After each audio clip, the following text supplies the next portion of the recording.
Halo, berjumpa lagi dengan saya Mr. Vira. Di video kali ini kita akan lanjut membahas mengenai materi baru, yaitu materi himpunan. Sebelum kita mempelajari materi himpunan ini, mari kita simak beberapa ilustrasi berikut. Nah, sebelumnya mungkin saat di SD kalian pasti pernah mengelompokkan hewan.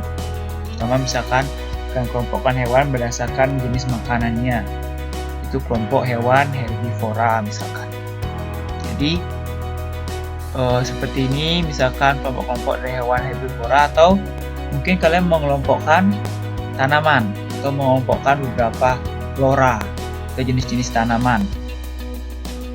Atau mungkin saja, nah misalkan ada yang seperti ini, kalian mungkin mengelompokkan beberapa orang laki-laki dan beberapa orang perempuan pada foto ini. Nah, secara tidak langsung pengelompokan yang kalian lakukan ini merupakan contoh atau penerapan dari himpunan.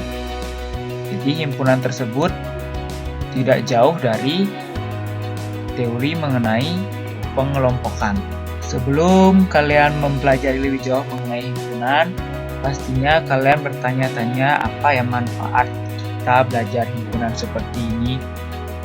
Nah, manfaat dari kita belajar himpunan yaitu selain kita dapat mengelompokkan beberapa objek seperti pada ilustrasi ini, kemampuan logika kalian juga akan semakin terasah dan akan memacu kita agar kita mampu berpikir secara logis, karena dalam hidup logika memiliki peran yang penting. Karena logika tersebut juga berkaitan dengan akal pikir ya. Jadi secara tidak langsung logika kalian akan terasah dalam pelajari materi himpunan ini. Pada materi himpunan ini tidak terlalu banyak ada hitung-hitungan seperti di materi sebelumnya. Jadi murni lebih banyak kalian harus memanfaatkan logika kalian untuk memahami materi himpunan ini. Jadi ada beberapa peta konsep yang harus kalian cermati dalam pelajari himpunan. Nah, materi yang pertama yang kali ini kita bahas itu mengenai konsep himpunan. Setelahnya ada sifat-sifat himpunan, dan yang terakhir ada operasi himpunan. Pada konsep himpunan ada beberapa yang akan kita bahas, yaitu yang pertama mengenai pengertian himpunan, mengenai penyajian himpunan, himpunan kosong, dan himpunan semesta. Dan nanti pada sifat-sifat himpunan kalian bisa perhatikan apa saja yang akan dibahas. Begitu pula pada operasi himpunan. Ada 4 jenis operasi dalam himpunan yang akan dibahas. Oke, setelah kalian melihat peta konsep ini, bisa rasa kalian sudah sedikit terbayang bagaimana nanti pembelajaran atau materi di himpunan ini. Oke, kita akan bahas mengenai apa sih itu himpunan. Baik, kita awali membahas mengenai pengertian himpunan. Jadi seperti ilustrasi awal yang Mr. sampaikan, bahwa istilah kelompok, kumpulan, kelas, maupun gerombolan dalam matematika itu dapat dikenal juga dengan istilah himpunan. Namun tidak semua kelompok itu bisa dikatakan himpunan. Jadi kelompok yang seperti apa yang bisa kalian sebut atau kalian katakan bahwa kelompok tersebut merupakan himpunan? Kita lihat beberapa contoh berikut. Nah, di sebelah kiri ada 3 contoh dan sebelah kanan juga ada 3 contoh yang berwarna hijau dan coklat ya. Jadi yang berwarna hijau ini merupakan contoh dari himpunan. Sedangkan yang berwarna coklat merupakan contoh bukan himpunan. Jadi kita perhatikan ada beberapa perbedaan yang membedakan 2 contoh berikut. Pertama, kumpulan siswa yang lahir pada bulan Agustus. Kira-kira kalau kalian mencari atau diminta untuk mencari anggotanya atau siapa saja yang lahir pada bulan Agustus, pastikan bisa menentukannya. Atau misalnya kumpulan siswa laki-laki. Ini juga sangat mudah jika kalian diminta untuk mencari kumpulan siapa saja siswa laki-laki. Atau kumpulan binatang yang berkaki dua.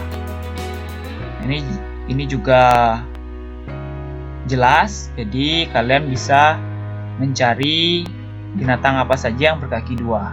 Nah, berikutnya kita lihat yang contoh bukan himpunan. Nah, contoh pertama kumpulan kota-kota besar di Indonesia. Kira-kira apakah kalian bisa menyebutkan kota-kota besar tersebut?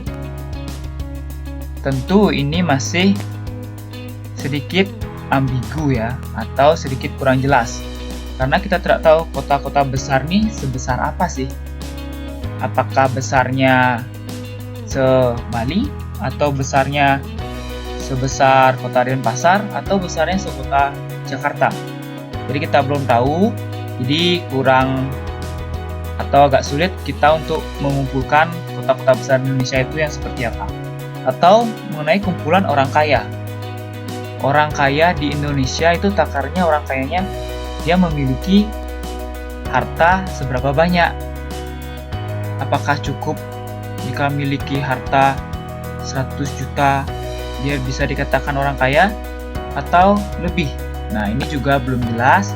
Orang kaya itu takarannya minimal harus memiliki harta seberapa banyak. Begitu pula kumpulan makanan lezat. Nah, ini setiap orang berbeda dalam menanggapi makanan tersebut lezat atau tidak. Jadi ini juga kurang jelas. Jadi dari kedua kotak contoh berikut sudah terlihat jelas apa perbedaan mengenai himpunan dan bukan himpunan. Jadi bisa kita simpulkan bahwa himpunan merupakan kumpulan benda atau objek yang memiliki ciri-ciri yang jelas, sehingga kita lebih gampang untuk menentukan anggota-anggotanya.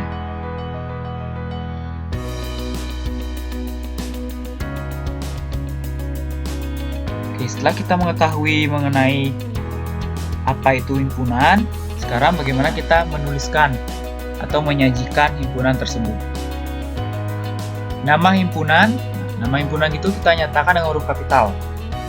Jadi dari huruf A sampai Z itu kita nyatakan nama himpunan tersebut, kita simbolkan dengan huruf kapital dan dilengkapi dengan kurung kurawal untuk membatasi penulisan anggota himpunan. Jadi penyajian himpunan ada 4 jenis atau 4 cara: menyebutkan anggotanya, menyebutkan sifat-sifatnya, notasi pembentuk himpunan, dan diagram Venn. Nah, jadi 4 cara ini akan kita bahas lebih dalam agar kalian lebih memahami atau lebih memperjelas gimana cara menuliskan himpunan dalam matematika.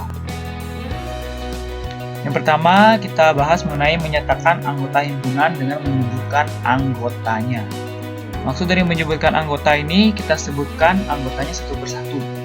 Misalkan pada contoh yang pertama, jika A adalah himpunan bilangan asli yang kurang dari 10, maka himpunan A ini dapat dinyatakan dengan cara menyebutkan anggotanya satu persatu. Jadi kita cari bilangan asli yang kurang dari 10 itu apa saja. Oke, jadi kita tuliskan seperti ini. Jadi A itu nama himpunannya, kita tulis dengan huruf kapital, sama dengan kita batasi dengan kurung kurawal. Lalu kita sebutkan anggotanya satu persatu. Karena bilangan asli yang kurang dari 10, lalu kita tuliskan 1, 2, 3, sampai 9. Nah, ini ya contoh cara menyatakan anggota himpunan dengan menyebutkan anggotanya satu persatu. Misalkan contoh kedua, jika P adalah himpunan bilangan ganjil yang lebih dari 1 dan kurang dari 15, maka dapat dinyatakan dengan cara menyebutkan anggotanya juga satu persatu. Nah, kita cari bilangan ganjil yang lebih dari 1 dan kurang dari 15. Jadi kita bisa tuliskan P sama dengan, kita batasi dengan kurung kurawal. Jadi dimulai dari 3, bilangan ganjil 3, 5, 7, dan seterusnya sampai 13. Karena bilangan ganjil yang diminta lebih dari 1 dan kurang dari 15. Oke, kita lanjut ke menyatakan dengan menuliskan sifat yang dimiliki anggotanya. Atau dengan kata lain, kita bisa menyatakan himpunan berikut dengan suatu kalimat dengan dibatasi kurung kurawal. Contoh, jika B merupakan himpunan yang anggotanya 2, 3, 5, 7, 11, maka himpunan B dapat dinyatakan dengan cara menuliskan sifat yang dimiliki anggotanya. Jadi kita perhatikan 2, 3, 5, 11 ini merupakan bilangan apa. Jadi dari sana kita bisa sebutkan sifat-sifatnya. Jadi kita bisa tuliskan B sama dengan batasi dengan kurung kurawal seperti ini. Nah, jadi ini 2, 3, 5, 7, dan 11 ini merupakan bilangan prima yang kurang dari 13. Jadi ini yang dimaksud menuliskan sifatnya. Jadi sifat ini yaitu bilangan prima yang kurang dari 13. Kita tuliskan dalam bentuk kalimat biasa dengan dibatasi kurung kurawal. Atau contoh yang kedua misalkan. Nah, diminta untuk mengubah himpunan Q ini ya, dengan cara menuliskan sifat yang dimiliki anggotanya. Jadi kita perhatikan himpunan Q. Jadi bisa lebih dari satu jawaban yang kita peroleh jika dinyatakan dengan menuliskan sifatnya. Jadi yang pertama bisa kita tuliskan seperti ini. Jadi Q ini merupakan bilangan yang lebih dari 1 dan kurang dari 7. Atau bilangan asli antara 1 dan 7. Atau bisa juga kita tuliskan Q ini juga merupakan bilangan bulat yang lebih dari 1 dan kurang dari 7. Nah, jadi bisa lebih dari 1 untuk jawaban contoh soal yang kedua ini. Kita lanjut ke menyatakan dengan notasi pembentuk himpunan. Menyatakan himpunan dengan notasi pembentuk himpunan ini, kata lainnya kita bisa tuliskan himpunan berikut dengan beberapa simbol matematika. Misalkan contoh himpunan A yaitu bilangan prima yang kurang dari 13. Nah, penulisan notasi himpunan pembentuk himpunannya bisa kita tuliskan seperti ini. Nah, untuk pertama kali kalian melihat notasi pembentuk himpunan seperti ini, pasti kalian bingung apa maksud dari notasi berikut atau simbol-simbol berikut. Jadi, himpunan ini bisa dibaca seperti ini. Untuk lebih memahami, jadi A merupakan himpunan yang anggotanya semua X. Jadi, himpunan tersebut diwakili dengan anggotanya X simbolnya. Sedemikian sehingga X ini kurang dari 13. Dan X anggota dari bilangan prima. Jadi ini simbol dari anggota dari.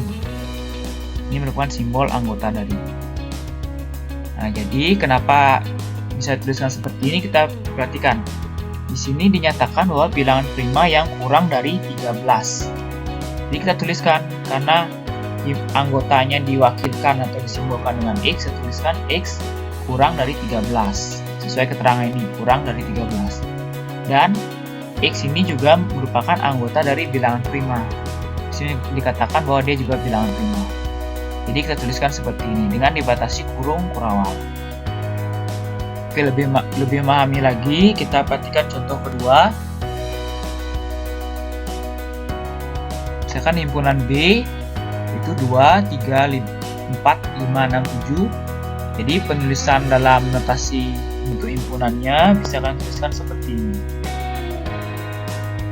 Oke, ini dibaca himpunan B adalah himpunan yang anggotanya semua X, diwakili dengan X. Demikian sehingga, nah kalian baca dari X, dari tengah-tengah. X lebih dari 1. Jadi kalian baca X lebih dari 1 dan X kurang dari 8. Serta X anggota dari bilangan asli. Nah, kenapa demikian? Kalian perhatikan, ini merupakan bilangan asli ya. Atau boleh juga kalian sebut bilangan bulat. Jadi bilangan asli yang bagaimana? Jadi ini bilangan asli antara 1 dan 8. Jadi kalian bisa tuliskan seperti ini. Jika bilangan tersebut berada di antara 1 dan 8. Jadi kalian tuliskan 1 dan 8, kalian tuliskan paling kanan. 1 paling kiri. Jadi X-nya tuh tengah-tengah. Jadi tinggal diberikan tanda kurang dari. Seperti ini. 2 tanda kurang dari. Jadi dibacanya yaitu B adalah himpunan yang anggotanya semua X. Demikian sehingga X lebih dari 1 dan X kurang dari 8, serta X anggota dari bilangan asli atau bisa juga bilangan bulat. Oke, kita lanjut ke penyajian himpunan terakhir, yaitu dengan menyatakan dengan diagram Venn. Nah, diagram Venn ini diperkenalkan oleh pakar matematika Inggris yang bernama John Venn. Nah, John Venn ini yang menemukan diagram Venn ini ya, makanya dinamakan diagram Venn. Jadi gimana cara menyajikan himpunan dengan diagram Venn? Nah, kalian perhatikan, misalkan himpunan HA ini menyatakan dengan diagram Venn. Jadi kalian tulis dulu sebuah segi 4. Lalu di dalam segi 4 kalian tuliskan S. S ini adalah himpunan semesta, nanti kami bisa jelaskan apa itu himpunan semesta. Jadi kalian buat lingkaran. Jadi lingkaran ini mewakili suatu himpunan A. Jadi kalian tulis A-nya sini. Nah, di dalam lingkaran ini kalian tuliskan anggota-anggotanya. 1, 2, 3, 4, 5. Titik ini menunjukkan artinya dia satu anggota. Jadi mewakili satu anggota. Jadi cukup gampang untuk pembuatan diagram Venn. Nanti untuk diagram Venn lebih lanjut akan dibahas sendiri, jadi ini hanya diperkenalkan bagaimana cara menyatakan dengan diagram Venn. Oke, berikutnya kita akan mengenal mengenai himpunan kosong. Sesuai namanya, himpunan kosong. Jadi himpunan kosong ini merupakan himpunan yang tidak memiliki anggota. Jadi anggotanya sama sekali tidak ada. Jadi himpunan kosong tersebut dinotasikan dengan seperti 0 dicoret atau kurung kurawal yang tidak ada isinya. Jadi hanya dibuat dua kurung kurawal seperti ini. Contoh, M adalah himpunan bilangan cacah yang kurang dari 0. Ya, jika kita perhatikan, bilangan cacah ini merupakan bilangan yang dimulai dari 0. 0, 1, 2, 3, dan seterusnya. Jadi himpunan bilangan cacah yang kurang dari 0 ini tidak ada. Jadi kalian bisa tuliskan M itu sama dengan 0 dicoret seperti ini. Artinya M itu merupakan himpunan kosong, atau M sama dengan kalian tuliskan dengan kurung kurawal tanpa isi, tanpa tulisan di dalamnya. Nah, misalkan kalian perhatikan pada 3 contoh ini, himpunan A, B, dan C. Manakah di antara himpunan berikut yang merupakan himpunan kosong? Nah, kita perhatikan pada himpunan A. Himpunan A merupakan himpunan bilangan bulat antara negatif 1 dan 1. Apakah ada anggotanya? Nah, tentu ada ya. Jadi bilangan bulat antara negatif 1 dan 1 itu adalah 0. Jadi kita tuliskan A sama dengan anggotanya cuma 1, yaitu 0. Ada 1 saja anggotanya, yaitu 0. Berikutnya, himpunan B merupakan himpunan bilangan prima yang habis dibagi 4. Apakah ada bilangan prima yang habis dibagi 4? Tentu tidak ya. Jadi bilangan prima itu ada 2, 3, 5, 7, dan seterusnya. Hanya 2 bilangan prima yang genap. Sedangkan bilangan yang bisa dibagi 4 itu merupakan bilangan genap.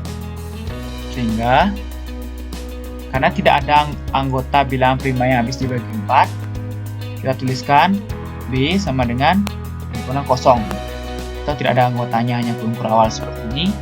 Nah, yang C, himpunan bilangan genap positif yang habis dibagi 7. Jika kalian menemukan bilangan genap positif yang habis dibagi 7, nah tentu ada banyak anggotanya. Dimulai dari 14, nah 14 habis dibagi 7, 28 habis dibagi 7, 42 habis dibagi 7, dan seterusnya. Jadi titik-titik 3 ini artinya menunjukkan bilangan tersebut dan seterusnya sampai hingga. Jadi kita sampai tidak tahu ada banyak bilangan yang bilangan genap positif yang habis dibagi 7.